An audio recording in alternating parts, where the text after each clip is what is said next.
Welcome to the Veteran Spouse Network podcast, brought to you in collaboration with Coming Home Well.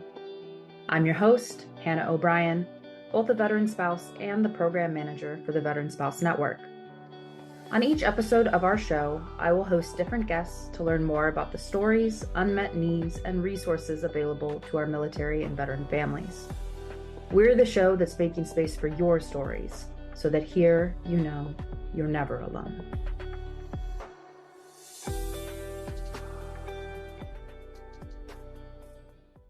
Hello, everyone, and welcome back to this month's episode of the Veteran Spouse Network podcast. I'm super excited to welcome back my husband, Cody. Some of you may remember him. He joined us for our February episode, and we talked about his experience with moral injury and how it's impacted our relationship. And this month, in honor of PTSD Awareness Month, we're going to be talking about PTSD. We've also talked about PTSD before on our January episode.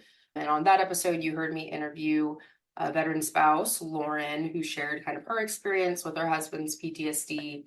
But we got a lot of great reactions from having Cody come and share his perspective as a veteran, and then also hearing from us as a couple. So we thought it would be great to hear from us on another topic that we know, most of you in this community are dealing with the PTSD in some way or another. I know for sure most of the people who come and seek out our peer support services are looking for support around how to support themselves, as well as how to support themselves when they're supporting a loved one who has PTSD. But I'm very grateful and proud that my husband was willing to come back and share more of his story and his experience.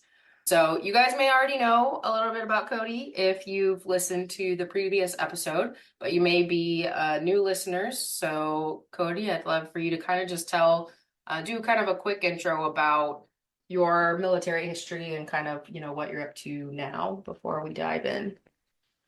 Yeah, thank you for having me on the podcast again. Like I said before, if there's anything, any of my experiences that can help anybody else, I'm all about it. For those of you that don't know, my name is Cody. I served in the Marine Corps from 2003 to 2010. So 2141, doesn't matter to you guys. Essentially, what I did do was I enlisted as a amphibious assault vehicle technician, essentially. Didn't change the fact that you still go through the same boot camp, same other combat training schools and whatnot. So essentially on my first deployment, even though I was a mechanized unit, we were on foot doing patrols, what we call pounding sand, just like everybody else. Just given the circumstances at the time, that's what was required of us. So I got injured on my second deployment, essentially, ultimately led to my medical separation in 2010. I wanted to do a full 20 years and retire at an early age and then go on to, probably some other secondary retirement. But that wasn't in the cards, unfortunately. So fast forward several years after I got out of the Marine Corps, I did a couple of other things. I went to school, did another couple of other jobs. Ended up what I do now. I am an EMT, also currently in paramedic school. And that I have found has been more rewarding than anything else I've done since I've gotten out of the Marines. Cool. So essentially where that comes into play with those similarities is what I found that is a rarity in other areas is the camaraderie, I guess if you want to call it the type of brotherhood that's involved, how we look out for each other, we have those close-knit relationships, kind of, go through a lot together and, always have each other's backs. Amazing. And such a good fit for him. So we're all happy. And it's interesting as we're talking about this topic of PTSD this month that, well, obviously PTSD is not unique to the military or veteran community in the fact that anyone can get PTSD. But obviously we see a lot of our service members and veterans developing it because of their exposure to traumatic experiences. And it can also be prevalent in the EMT paramedic field for the same reason, right? More experiences to trauma. So it's plagues, I hate to say it, but we'll say it, many different career paths, and we still deal with it. And I'm sure you see others who are managing it and are managing the symptoms of it, perhaps, in your current field. Yes, very much. But let's back up. So if it wasn't obvious from us talking, Cody does have a PTSD diagnosis. It's something, we manage, he manages, of course, and then we manage as a couple. And so that's what we're really going to talk about here today. And we'll talk a lot about that. But to kind of get us started, I'm really curious to hear how was PTSD being talked about? And if it was, how was it being talked about while you were serving on active duty? While I was in that time frame, definitely the early 2000s, no, it was not talked about. It was a very stigmatized four-letter, acronym. And no, you didn't talk about it. It was one of those things where if it ever did get mentioned, it was like this dark shadow kind of in the corner that didn't really exist. It wasn't anything that was, tangible for sure, but because we didn't talk about it, it had this negative connotation to it. And so, yeah, it was just thought of, in a very negative way. We would actually have, sometimes our unit leaders would flat out tell you didn't have it. Actually, I remember taking these little paper surveys that we would get after, on our way home from theater, essentially, that would be given from the corpsman to our platoon sergeant. Platoon sergeant would hand it to you. He would say, "Hey, here, fill this out really quick and hand it back." And I think it was maybe like 10 questions. I didn't ever really read it. I didn't read it, but he just said, "Hey, yeah, here, answer no to everything and, give it back." And I actually remember at one point, I was looking at a couple of my Marine buddies. I'm like, "Hey, did you actually read this first question?" I'm reading the first question. I don't exactly remember what it was, but then I remember my platoon sergeant, as I'm reading it, snatched the paper out of my hand. He says, he said something like, "Don't worry about it." He circled all the answers for me. He said, "There, it's done." Wow. And yeah, so, but I do know it had to do with, like if you're having any kind of, PTSD symptoms. Yeah, a PTSD screener of sorts. Yeah. Yeah, and I even remember another instance. Our first sergeant was talking to, several of us in a platoon formation, and he basically told us like, "Hey, if you think you're special, you're not. You're no different than anybody else. You're not the only person that went through all these experiences, so suck it up." So yeah, there it is. If you did start thinking you maybe had PTSD for any reason, I mean, there was, you know, for the mentality that was being preached around at the time when I was in the Marine Corps, and probably not just my time in the Marines either, PTSD would kind of be shown that you were weak-minded, and there was like this sense of shame if you even like brought it up. So it was avoided essentially much of the time. And perfect example, I had one of the sergeants that was in my platoon. I remember we were getting ready to start gearing up for our second deployment, and he had been gone for several days. And when he came back to the platoon, and he said that he had been diagnosed with PTSD, and so they weren't going to let him deploy with us on our next deployment. So if you had PTSD, they would categorize you as non-deployable, and that was definitely something that, as a Marine, that was, almost like dishonoring, So yeah, something you avoided like at any and all costs. Yeah. And yes, I think you're unfortunately right that it probably is not just your time in the Marines and not just the Marines where that was some of the rhetoric going on about PTSD. So I'm curious to hear, as you were injured and as you were transitioning out, either like as DoD was preparing you for transition, did that change at all? Was there any discussion about, or sharing of resources or information that, hey, maybe the military and this injury affected you in some way, and this might be what it can look like and what you can do about it? No. No, short answer, no. Definitely. So they would talk about all kinds of other things. They would put you through resume prepping, resume building, other classes essentially, but at no time was your mental health ever brought up.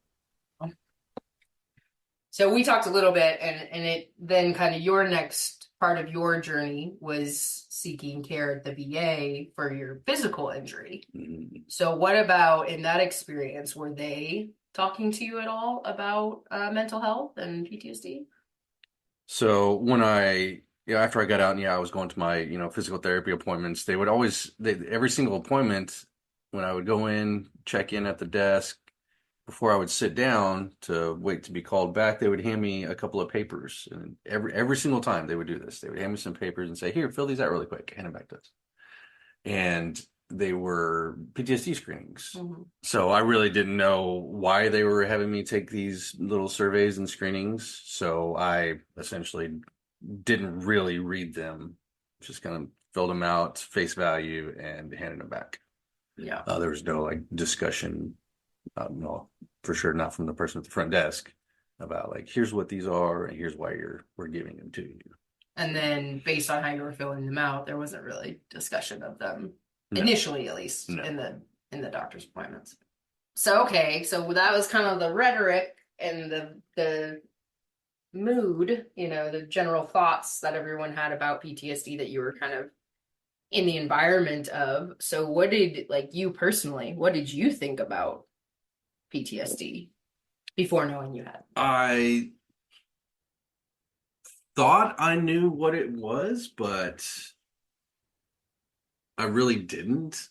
Essentially, I guess what I thought I knew what it was is what you see on TV, what Hollywood makes PTSD out to be, with these, visual flashbacks, and, you hear a car backfire and it triggers you hit the deck, start screaming, it's very dramatic. Yes. And so, of course, I told myself I absolutely don't have that. Yeah, done. Out of my mind. Don't have to worry about it. Exactly. I also felt like my feelings around PTSD was because of the military and the mindset that was just drilled into you about PTSD. That was only something that the weak-minded get. Yeah. And because that's something that they directly would tell you, verbatim. Yeah. And that wasn't you. Absolutely not. Because who would want to believe themselves to be a weak-minded individual? So, so that's all the rhetoric you were getting, the beliefs you had about it couldn't possibly be me. It doesn't look like it's like it looks on TV or the movies, and I'm a strong, capable Marine who could never possibly have that happen. Never. Yeah. So what changed? What made you think that actually, what? Maybe this is something I'm dealing with. So over time, I wouldn't say a long period of time, but just over time, over several more physical therapy appointments, of course they would give me these screenings, these paper surveys to fill out at the beginning of every single appointment. And just over several appointments, I actually started reading the questions. It's I would read them before, but it was more just I was reading them without understanding what they were asking, because I didn't take the time to really interpret the questions. I was reading them because there were words on a page. That was it. Get it done. And so I actually started reading the questions and, started taking a second to actually understand what it was asking me. And I noticed that initially when I was filling out these forms, everything would always be the never column. And then over time, I started answering one more question or one more response to the right, the sometimes. And then they would go into often. And then I noticed my answers start going into the far right column of yes, I am experiencing these things. I am feeling these things. Yeah, all the time. Versus previously, I would answer them how I thought any normal person would answer these, these questions. So I started seeing these drastic changes in my responses, and it felt weird. It honestly it was just a weird feeling, seeing that I would answer, circle the answer on the far right saying yes, I am experiencing these things. And there were a couple of times I would scratch it out and be oh no, I didn't mean to answer it that way. Let me scratch that out and circle a different one, because I often felt like it was going to come off like I was seeking attention, or, unwarranted disability. Yeah, just try to get the rating or something. So how did you feel about when you started noticing, okay, this is real and I'm over here on the far right? How did you feel about that beyond weird? Honestly, it felt embarrassing, I think that's why sometimes I would scratch it out and answer a different way because like I felt embarrassed and ashamed to, be answering the questions, confirming that, I was experiencing, PTSD symptoms, and honestly, also believe like whoever read these forms would judge me. Mm. Yeah. So then when you saw when you kind of changed how you were answering them, did that change at all how the doctor was engaging with you in those appointments? Yeah, they started asking like they would repeat some of the questions like in person verbally in the exam room, and so they would kind of go over the answers with me and dive a little deeper, maybe asking, some more clarifying questions. And then they started to ask if, I wanted to seek counseling services. And for a while, I would say no, because of that, embarrassment and shameful feelings. But then, after a couple of times them asking me, I could tell they were just being persistent about it, not pushy. They weren't pushy, but they were persistent about it. And so I started thinking that, maybe I should seek counseling. And do you feel like there's something that kind of put you, I don't want to say pushed you over the edge, that sounds dramatic, but like really helped you make that decision of like, you know what, yeah, I think this would be the best thing for me to do and get some professional counseling? Yes. So for a long time, I would say, a solid year after I'd gotten out, I'd been ignoring my reactions to things. And then I started just being more intentional and started becoming more self-aware about those reactions and realizing that I really didn't like how I was feeling. And I felt that way all the time. So really it was that self-awareness that really kind of started pushing me towards thinking, hey, yeah, I should talk to somebody, but I wanted to talk to somebody. Yeah. There were several incidents, just for example, several incidents where I was getting into heated arguments with complete strangers, in public settings too. And ultimately, I'd say one major triggering event was there was a road rage incident where I had actually put someone's life in danger that was in the car with me, someone I cared about. And that was really kind of that epiphany for me that, I needed to seek help. Yeah, this is serious. Yeah. So, okay, you feel like you needed to get help. So kind of what was that process like for you, kind of, I guess, in a nutshell of like seeking help and then ultimately arriving at the PTSD diagnosis and getting service connected for that? So when I first started counseling, I was still out in California. After I got out, I stayed there for a couple of years. Found a vet center, and my counselor was actually also a Marine veteran, and we developed, a really great rapport, like right off the bat. Essentially, he was easy to talk to, not just because he's a Marine vet. I think that that did help for me personally, but the fact that there was zero judgment from the moment I met him. I just felt, I had those feelings of, calm and acceptance that, hey, it's okay. You can tell me whatever you feel like you want to tell me. And there was that feeling of, it's like, hey, you're not going to be judged here in this place, and definitely not by me. Love to hear about a good counselor. Yeah, it was an amazing experience, and I, till the end of my days, I will have nothing but good things to say about this guy. So after, seeing him, several times and talking to him, he let me know that I met the criteria for a PTSD diagnosis, which under one lens, it was like, oh, I feel I'm not crazy. Validated, yeah. Yes, I felt extremely validated. And then under another lens, it was also almost unnerving to also have that validated. So there was some conflicting feelings going on with that. But the fact that I could pursue getting service connected, that was reassuring. Yeah. In a way. But also because of the stigma associated with PTSD at that time, I still didn't feel like I warranted an actual disability rating. I still thought that it was only reserved for those with physical disabilities. A quote unquote real injury, A real may you injury, say? yes, Yeah. absolutely. Not alone in that, I don't think. Um, Prior to the diagnosis, though, and prior to actually going through that process administratively, essentially through that whole long paperwork process, just having seen, counselors, they, just off of, I guess their reports, essentially, they actually ended up putting me on medications because it was, I spoke to a psychologist and a psychiatrist. They put me on medication, several medications actually, to address what was my PTSD. And to kind of be the icing on the cake was the getting on medications or having them put me on medications was what made me think this was definitely something that was serious and maybe it did warrant being service connected. Hmm.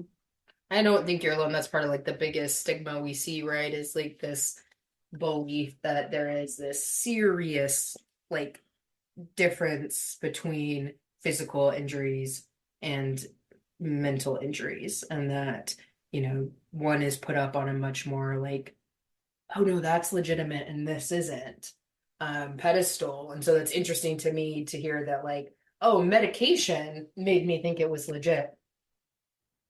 That kind of makes it more medical in a sense. Is that kind of what, I don't want to put words in your mouth, but is that kind of how you felt? But yeah, I mean, it definitely kind of shifted it into a different gear and put it under a different light because it's like, oh, I'm not just talking to a counselor now or psychologist. Oh, now they're sending me to a medical professional here that's Mm-hmm. going to give me medication because they're saying, hey, you could use this. This is Right. going to help you. So yeah, it's definitely a factor. And so for an important message out there to all, you don't have to be on medication for it to be at this level, right? To be, it is, they are, well, they're not the same. Obviously, a physical injury and a mental injury are not the same, but they are equally as important to get care for, whatever that care looks like to you, and be recognized for what they are Absolutely. and the support they require. So you got the diagnosis, which, people have a lot of feelings about that before and after they get it. So I'm curious, how did you feel once you had a formal PTSD diagnosis? So, like we said a few minutes ago, it's like it was validating, but now having that like officially on paper in my VA medical records, it was embarrassing. It really was, for me anyway. I immediately felt this blanket of embarrassment. I didn't want people to know, and so I didn't tell anybody. I didn't tell anybody. Not even other vets? No, I would listen to their stories and I would like share stories, Mhm. old war stories, but I never like would come out and verbally say, anything even remotely close to, yes, I have PTSD or I've been diagnosed PTSD. Um, and I found my shame increased, surrounding the topic. Having that weight of the diagnosis. Mhm. Well, for a lighter tangent onto this conversation, for those of you who don't know me and Cody's meeting story, he told me he had PTSD the day I met him. So he had evolved quite a bit at that point, where I was just such a calming presence. You felt I was. But I just remember like, oh, okay, wow, okay, you have PTSD, got it, understood. Don't really know what that means quite yet, but I know it about you. At least we got that. Yeah, word vomited. What do you want? Okay, so what does PTSD look like? If you're listening to this, you may know it intimately, more intimately than you wish you did. But for those who maybe not be as familiar, so PTSD does have 4 different symptom categories, right? And those are intrusive memories, which might look like, the flashbacks that you were talking about, the nightmares, things like that. Avoidance, so avoiding, that can be avoiding feelings, avoiding different triggers, situations, things like that. hyperarousal, which sometimes people refer to as hypervigilance. So again, we'll be honest, a lot of the stuff that you see in the movies, like, checking the locks or looking for IEDs or I can't have my back to an open door or, needs to be against the wall or any of those things. And numbing. So that could, again, be numbing emotions, or that could be using numbing coping strategies. We'll talk about some of those. But I feel it's very important to remind everybody that PTSD, just like any other mental health condition, is not a one size fits all. Not everyone experiences it the same way. So when you see certain things, or even you hear Cody's story and he's telling you about his experience and how this looks for him, don't go out there and assume that if you learn somebody else has PTSD, that's what's happening to them. Because just like we are very individual human beings and experience things differently, the same is true even if we have a mental health diagnosis.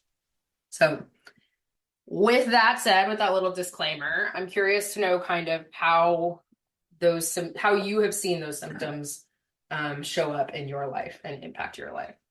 Initially, when I first got out of the Marines, that started kind of displaying itself in ways that started affecting my marriage. At the time, it started deteriorating, for sure, to say the least. Not me, y'all. Not me. Not Hannah. I made a mistake, okay? So my marriage at the time was deteriorating, and I started drinking. I started isolating myself, and withdraw into like my own little bubble. And, everything was either an extreme high or an extreme low. There was rarely anything in between. It, I guess, started with the numbing and avoidance, type behavior.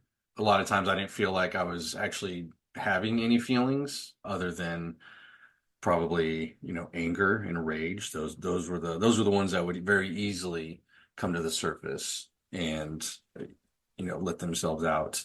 I didn't communicate with the people in my life at all, if at all. As far as the anger goes, oftentimes, I didn't even know why I was angry. I was just angry, but it was the only emotion that I felt I could display. If any other emotion started to try to surface, it just honestly felt uncomfortable. So I would push it down and just be emotionless, or I would just completely disconnect and just go into that little bubble. It started showing up in other areas of my life. Of course, the relationships began deteriorating, more arguments with my partner at the time. Usually because I wasn't being responsive enough. So it's like when I was in that middle ground, I wasn't displaying like anger, or I wasn't completely shut off. I was in that emotionless phase in between, almost like a zombie. It's like I wasn't responding enough. I wasn't interacting enough, to, a simple conversation, sitting on the couch, they're just trying to have a conversation with me and I'm just dead face, usually probably not even paying attention. So I can see how that would be, could cause an argument. Yeah. Or two. But I would isolate from her and others in my life, friends, family, for sure. I didn't want to talk to family at all. I was like, nah, I'm good. And that would last for months. Wow. So of course I began to drink, as a numbing, coping mechanism.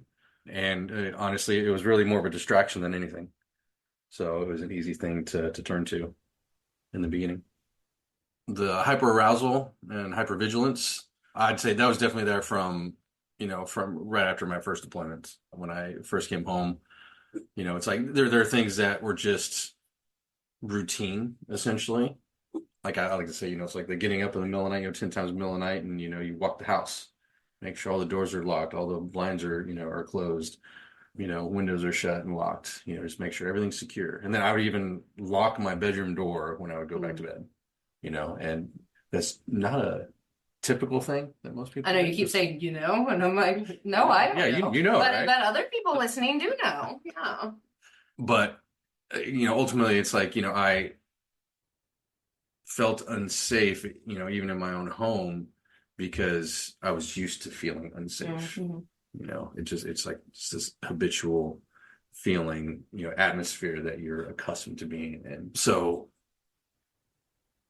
I would also, isolate myself because, I would feel unsafe, not go out, not go hang with friends, I'd always make an excuse, oh, hey, I've got this. Oh, hey, I got that. So yeah, the isolation was definitely a factor there. And intrusive memories, those would creep in and pop up anytime. Like, they didn't care where you were, who you were with, what time of day it was. They would pop up like a little Jack in the Box, like, hey, guess what? Yo, hey, you remember this? You remember this? Hey, and so any time of day. They were always worse when I was alone. So when you're alone, you're stuck with your own thoughts, and your own memories. And what did you just say you were doing a lot of? Drinking.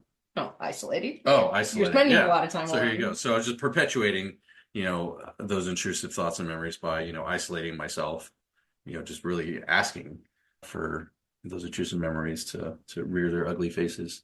So yeah, make you drink even more. Definitely had a lot of the vivid nightmares. So a lot of those I can still remember today. We're talking 14 years later, I'm still remember, actually, since my second deployment, even longer than that. But yeah, very, very vivid dreams, very graphic. And I remember a lot of details of these dreams, even now.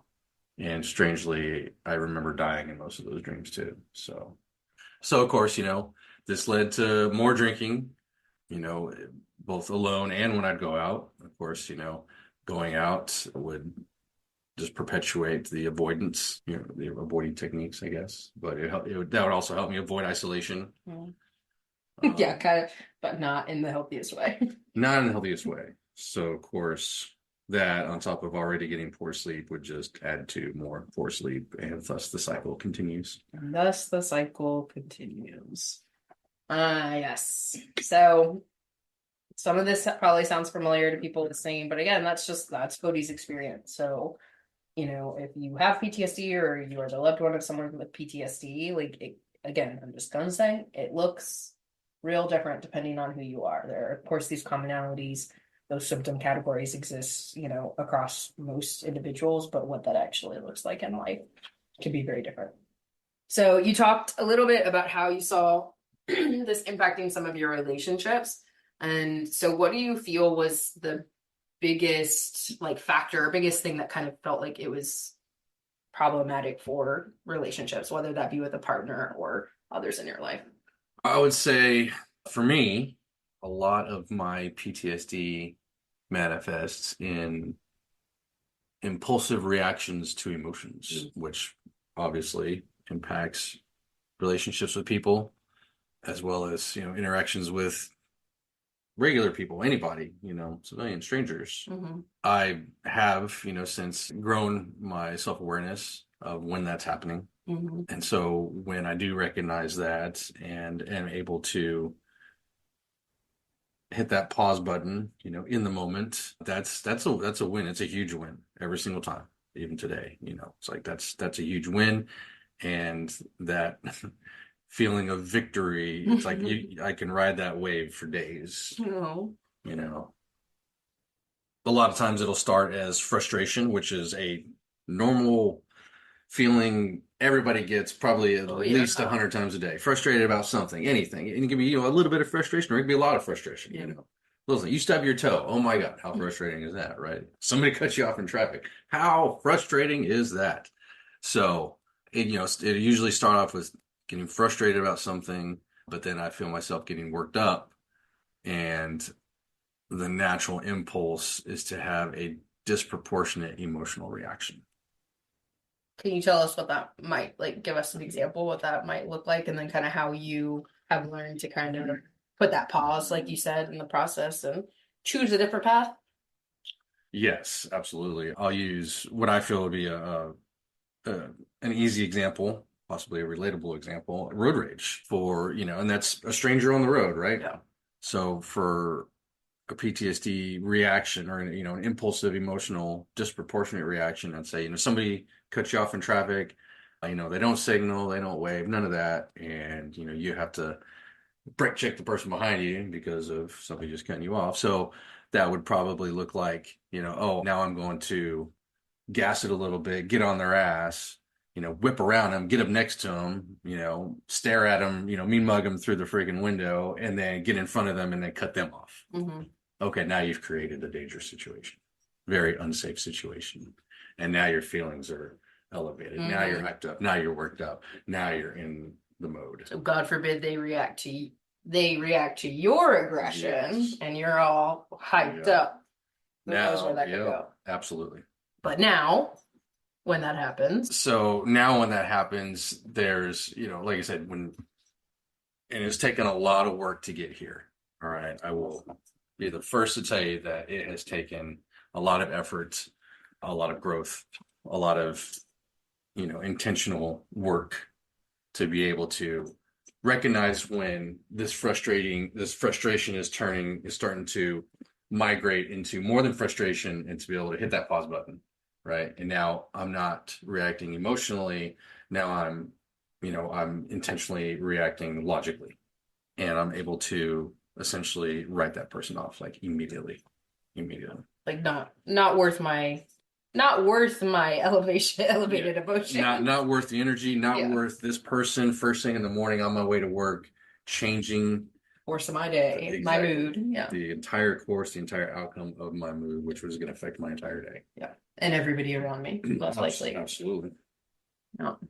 And, I'm just, as you heard him mention the mean mugging, I'm sure a lot of spouses can identify with that. That's still a work in progress, people, as we all are. Yes. So how does that maybe look or feel different for you when that was stranger on the road, right? Mm-hmm. Nobody. How does that look or feel different for you when it's either a partner relationship like me, or, someone you care about, or have that next level relationship with a colleague, a friend, family member, partner? So for me, and I know I say that a lot because, like you said, this can be different for everybody. But for me, what I've noticed is that it's different for those personal relationships. It's become easier for me to be more intentional about hitting that pause button and, taking that time to think about what I want to say or how I want to react before I react. Yeah. I want to respond to things in a more, emotionally intelligent way versus just an impulsively emotional way. Yep.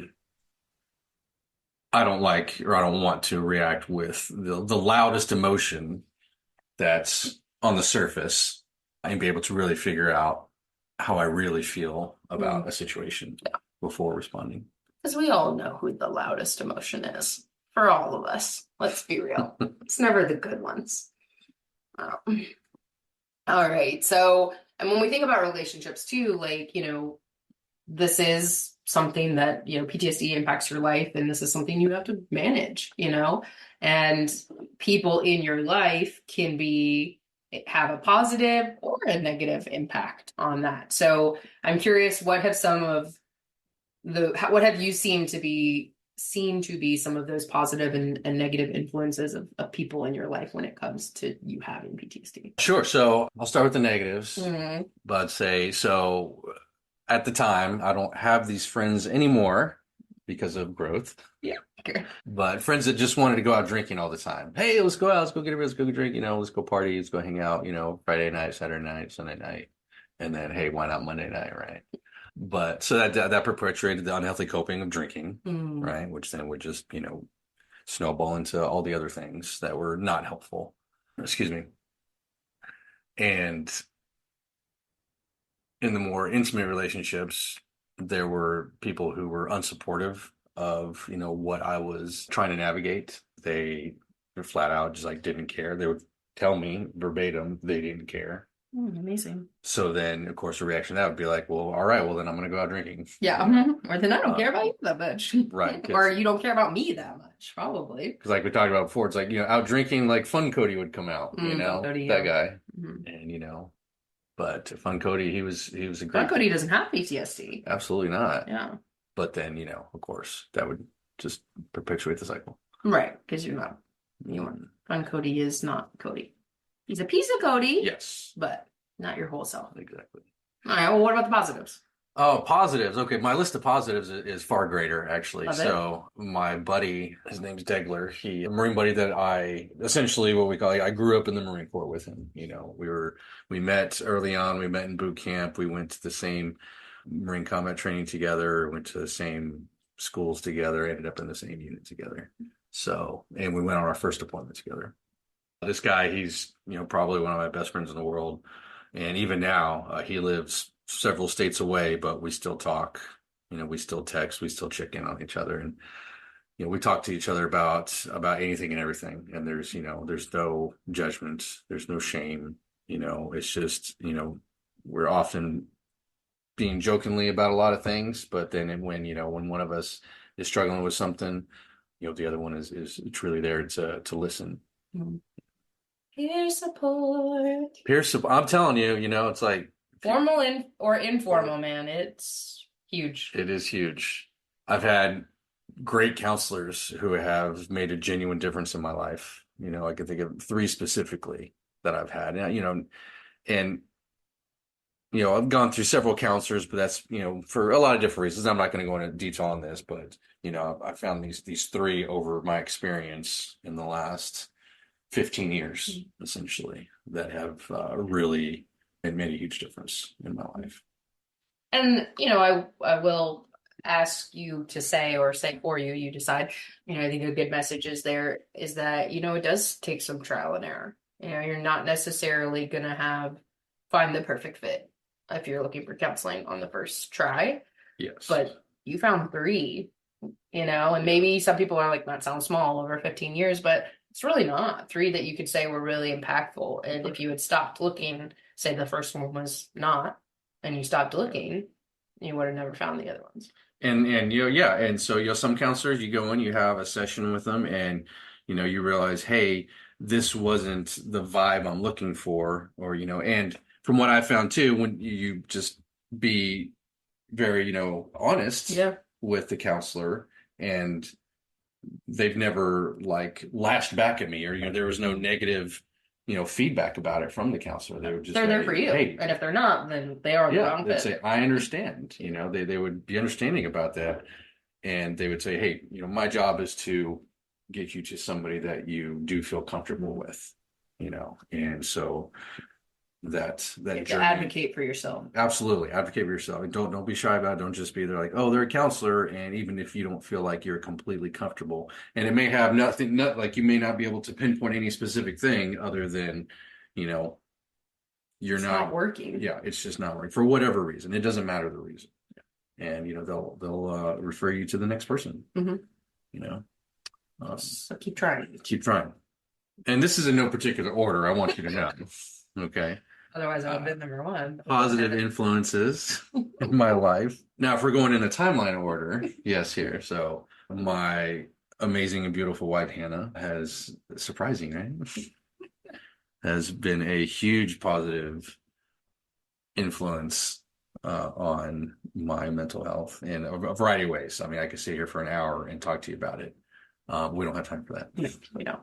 But just to say that, you definitely put things in a lot of, when we were first dating, essentially, you would say things to me that would put things in a very specific light, ways I'd never thought about certain things. And just essentially just like how you treated me, that zero judgment, that, hey, you would say you'd be a tree sometimes and just listen, and that's something, and just, you're just supportive, just all around. And that was something that I had very little experience with, and so that really resonated with me from day 1. I told you I had PTSD. Apparently it was from day 1. Yeah, apparently you felt somewhat safe to tell me that.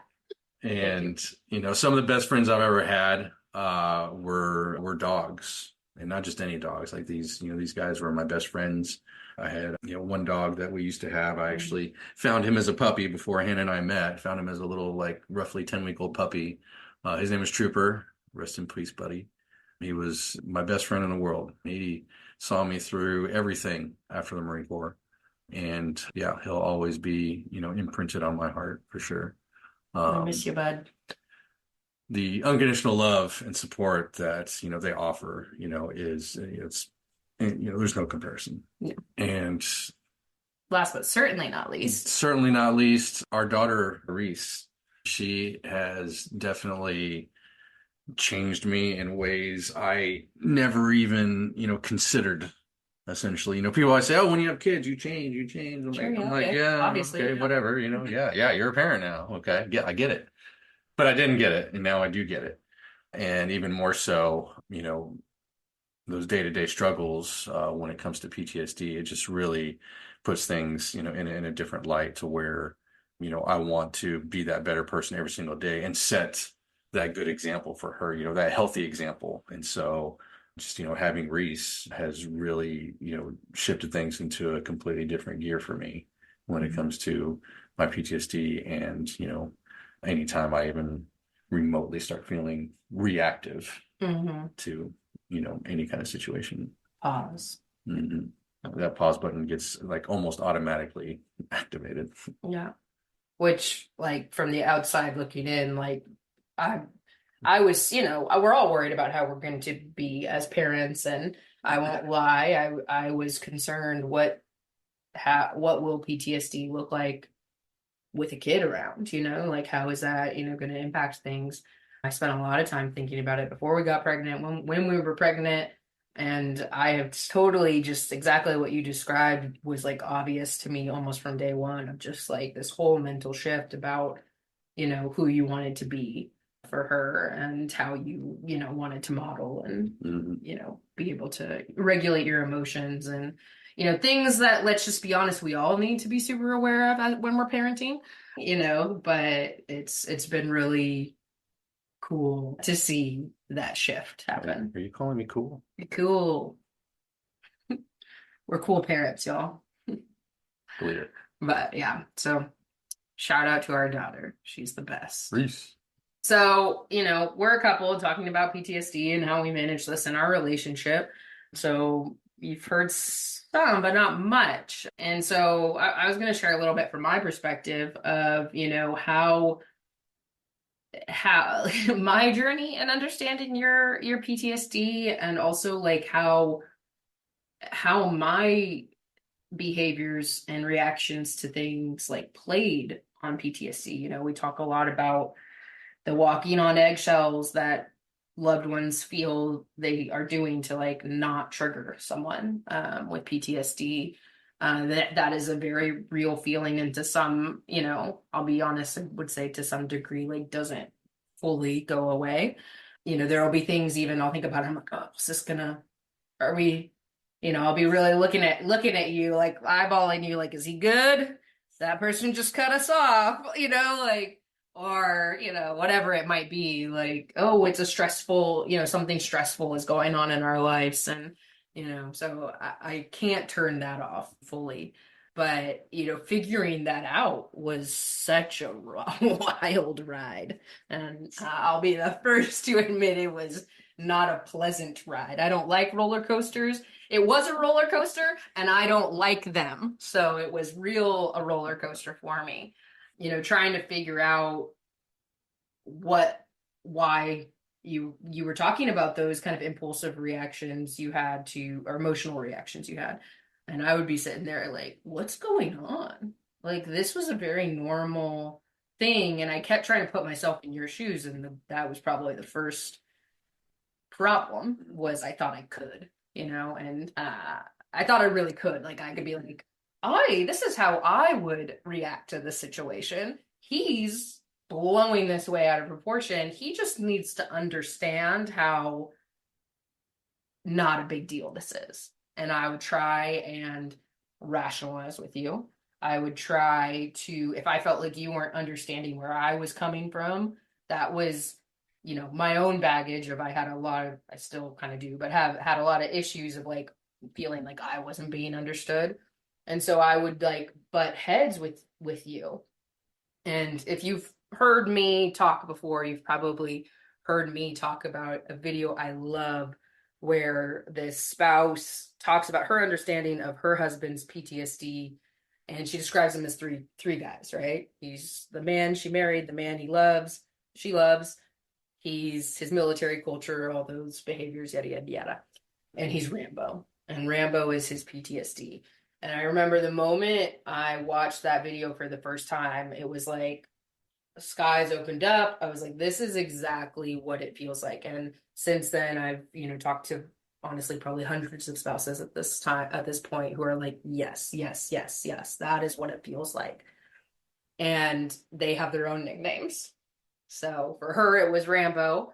I've heard Venom. I've heard the Bear, the Beast. I've heard, which one is it? Hyde? Jekyll? I don't Hyde.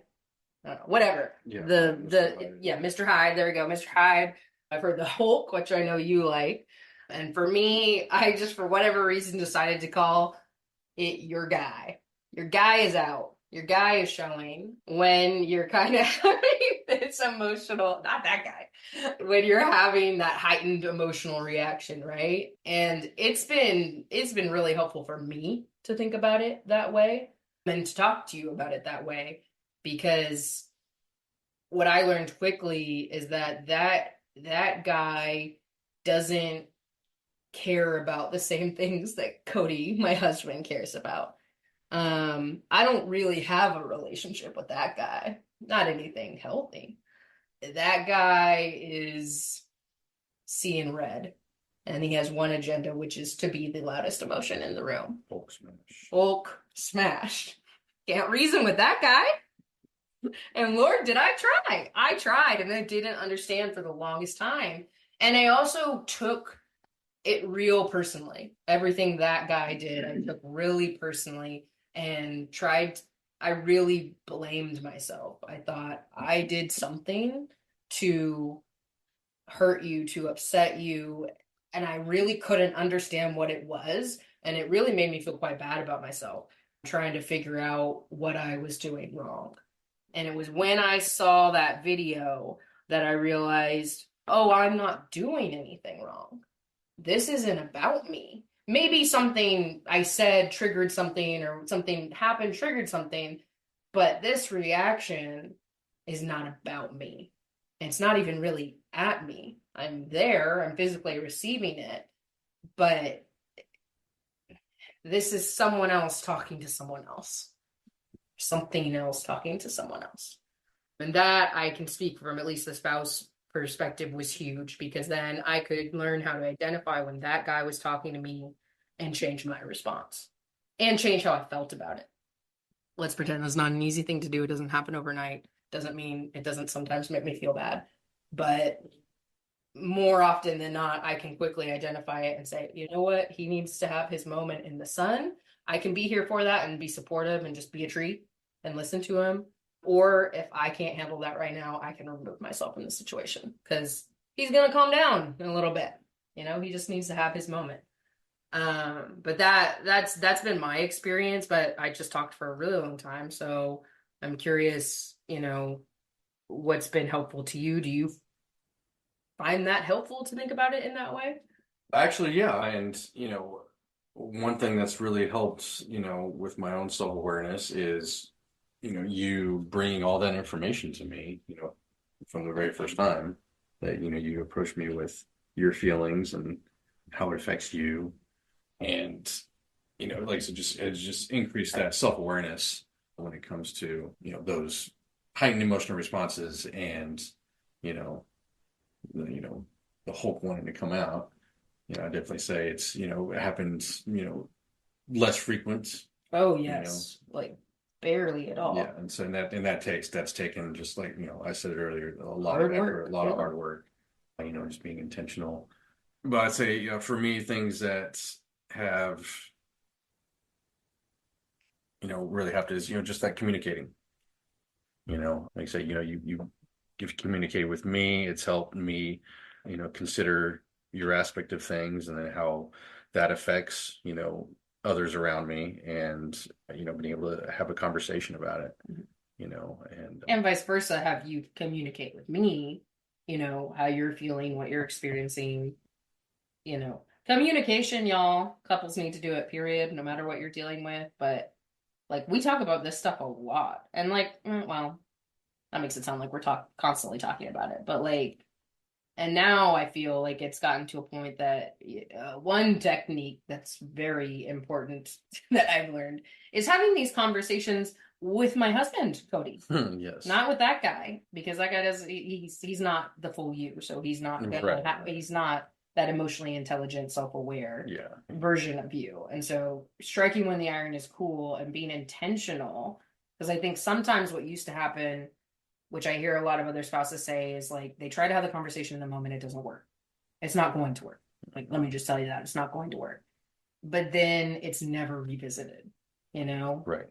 Then things are good, and so you don't want to rock the boat by bringing up the conversation. So you never bring up the conversation, and it happens again and again and again. And meanwhile, you're building resentment about it. Right. So talk. Yeah. Yeah. For me, it's like in being able to have those conversations when, you know, the logical, you know, guy has the reins, you know, it's a moment of putting your own, you know, your pride aside, you know, it's like you have to, you know, just really be humble about this. And it's humbling to have the conversation, you know, and sometimes it's uncomfortable. Yeah. But it's like pushing past that. It's like, hey, this isn't just about you. And yes, this is feeling uncomfortable. And, you know, I would feel ashamed initially, you know, because I didn't like that guy at all. But, you know, pushing past that and, you know, being able to have that open conversation, I found it more liberating than anything else. You know, it really helped me almost like completely disconnect from that guy. You know, it's like, hey, you know, you're not this demonic, you know, shadow on my shoulder that is ready to take the reins at any given time. You know, you're not like this curse. Yeah. And so it was really, you know, freeing essentially to have those conversations. And it helped me, you know, that self-awareness would jump up several notches, you know, anytime we would have a conversation. Yeah. And, you know, I think being able to, like you said, those were not easy for either of us in the beginning. And they're not always easy now, you know, depending on what we're talking about. But I would say we, as individuals, grew so much from being able to, you know, push past those discomforts and talking about it, or the fears of talking about it. And then, of course, obviously, as a couple, grew so much as a result. Like now, I really do feel like we can talk about anything. Like if I even have that moment of like, oh, how is he going to react to this? I'm like, yeah, but what's going to happen if you don't? You know, like you're just going to feel like shit about it. You know, like no, talk about it. And also being able to hear from his perspective, like, you know, hearing how you felt about your PTSD and how you felt in those moments. Also, being able to hear that gave me I'm a very empathetic person, obviously. I'm in the social work field. It's easy for me to be empathetic, but when you're in a relationship, sometimes it's harder than you think because you feel hurt by the thing. And so it's harder to have empathy when you feel hurt by the person. And so being able to understand how he felt, I was really able to become more empathetic. And in those moments where that guy might start to come out, you know, I have that, instead of being like, you know, Cody, gosh, like, why? I thought why are you letting this happen? I would say that I really believed that early on. Why are you choosing to let this happen? Now I know that's not the case, right? This is not anything you want to be dealing with at all. And how insert emotion, how difficult, challenging, painful, scary must it be for you to not feel in control in those moments? And so being able to think of it in that way and hear from him really allowed me to have that empathy, where when my mind kind of wants to go like, oh, why are you choosing to behave this way?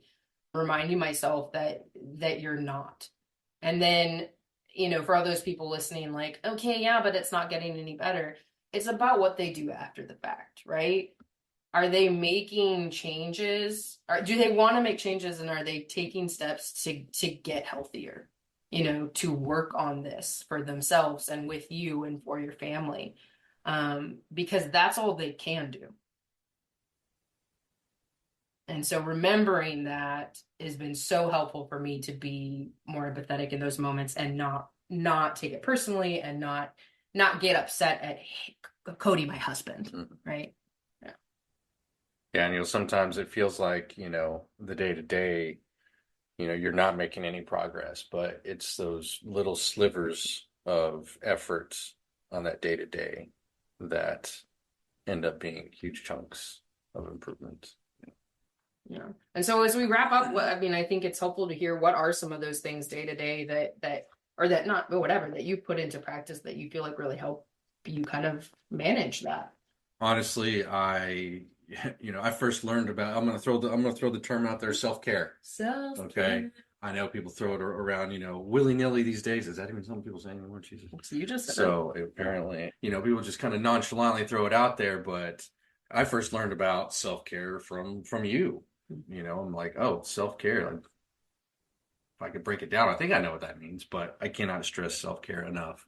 Because if you're not taking care of yourself, how are you expected to take care of anybody else, or be there for anybody else? Yeah. So that self-care that I've adopted into my life, and it's not every day, obviously, life is there, you have your career, your job, other, demands from others around you. If you have your parents, obviously your needs always go on the back burner, but like don't let it happen. But in the moment, it's like sometimes my self-care is time with my daughter. Yes, absolutely. Oh, I'm getting choked up thinking about her right now. I haven't seen her in 2 days. So yeah, that self-care, sometimes for me, it takes different forms. It doesn't have to be just one thing, because sometimes that one thing, isn't available. So you have to take other little wins with self-care here and there, wherever you can. Sometimes it can be, sure, 5 minutes. Sometimes it could be 30 minutes. Sometimes it can be a couple hours. It just depends. Situation dictates. But take those little self-care moments when you can. And wherever you can. Wherever you can. So for me, it's working out sometimes, playing disc golf. A buddy of mine got me into disc golf, and I'm like, oh, hey, this is a cheap hobby. Don't believe it. No, it's not. And playing disc golf, with friends or even by myself. I actually really enjoy playing disc golf by myself sometimes. And surprisingly enough, this is gonna be a weird one, but mowing the yard actually it's for me, it's therapeutic sometimes. I'm a lucky lady. Even though when you look at the yard, sometimes you're like, no, oh no, I gotta mow the yard. And you're like, wait a minute. This isn't a bad thing. I'll make it self-care. Right, exactly. But yeah, I didn't really realize how important it was until I kept hearing you talk about it because of your work. And that really helped me adopt it into my life. So yeah, so don't disregard how effective it can be. Make time for it even when it's hard. And even if it's just, like I said, those small acts, those small brief moments, a couple of minutes, 5 minutes, take them. They can make a difference. Self-reflection has probably been the biggest that, today has helped me manage my PTSD. Self-reflect, probably every single day. And I know I said it on the last podcast just because it resonates with me. So I'm hoping it resonates with, others, and it can help others, is, just try to be that little bit better, every day. And it can be the tiniest little thing. But remember, it's that effort that counts, so that self-reflection at the end of every day for me, not being, critical. Thank you. Not being critical of myself, but reflecting. Extend yourself grace. And you're the first person that ever told me that, and that changed my life. Yes. Extend yourself grace, people. And just know that, hey, you are trying, you are doing your best. And some days are better than others. All right. Some days you are, at your best, and some days you're not. And that's okay. But at the end of the day, I self-reflect and think of, okay, what's one small thing I can do a little bit better. And for me, oftentimes it's, hey, how I react to things. Yeah. And then, that was your one piece of wisdom last time, but I think you have some additional wisdom to offer our listeners before we sign off for today. Yeah, there was something I was going to say earlier, but now I can't remember what that was. So, but one piece of advice, especially when it comes to, since we're on the subject of PTSD, seeking help. It's okay to ask for help. It is okay to ask for help. I have had several friends that, I could say now today that, I wish would have asked for help. It's okay to ask for help. It's intimidating to ask for help. It's hard to ask for help, but it's okay to ask for help. And like others going through this, like myself, it's like, I want you to ask for help, even if it's you come to me, even if it's going to, like I said, that peer support, it's like you don't immediately have to go to seeking professional help. Absolutely. Because that can be intimidating too. And it's okay. That's okay to feel like that. But yeah, it's, ask for help. We want you to ask for help. Please ask us for help. Well, thank you, Cody, and thank you all for listening. Like I said, we know it's obviously a topic that touches our lives and our family, but I know, unfortunately, that it touches millions of people and families. And so I think it's always good to be talking about it and sharing experiences and, what's worked for people. We hope that you found some of that helpful today, or if you didn't know much about this topic, that maybe you learned something. If you were listening and you have someone in your life who has PTSD, just be mindful of some of these things and be a supportive person to them in their life. That's all we can really do, and we hope you found this supportive. So thank you, my love, for coming on again with us. I appreciate you always. Of course. And we'll see you next month. Thanks again for joining us on the Veteran Spouse Network podcast, brought to you in collaboration with Coming Home Well. We thank you for listening today and hope today's session left you feeling a little more connected or gave you some insight into the experiences of our military and veteran families. Don't forget to check us out at veteranspousenetwork.org to learn more about how our military and veteran families can receive the support they deserve.